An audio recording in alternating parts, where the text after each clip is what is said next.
not getting any PM offers.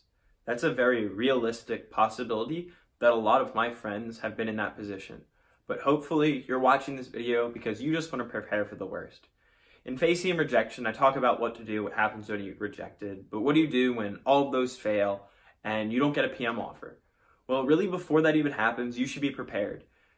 I think the two best alternatives to being a PM is one, going to be a software engineer. I think it's a very typical route, being a software engineer and then transitioning to the product management role.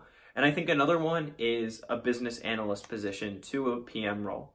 There's a lot of companies out there that have programs that feed into being a PM. But really, what you have to keep in mind is that any position can lead to becoming a product manager.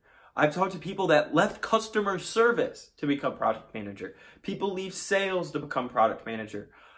But the reason these people get selected, and the two skills that you need to develop to transition to that PM role is one, taking ownership and launching products. Really, if you can start to be in that type of position before you're given it, that's how you're going to be one of the best ways to transition. The other way is have incredibly in-depth knowledge about product, the product you want to become a product manager on. The two people I talked to, one in customer service and one in sales, both of them were able to transition to a product manager position because the product team needed someone with their expertise on a product, and that was the position they filled.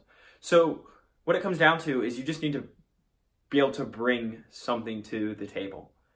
And that's what I think you should really be focusing on. If I could recommend one program, though, that should be everyone's backup, it's Business Analyst at Amazon. And the reason I recommend that program is because that's going to, being a product manager at Amazon, you'd be able to transfer to almost any company afterwards.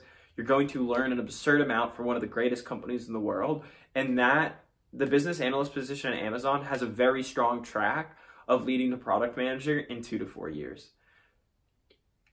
But what it comes down to is that if you don't get any product manager positions, look for something that has a very strong chance of leading to product management, but a position that you're really going to enjoy, be able to learn a lot, and focus on developing the skills that we've talked about in the earlier chapters.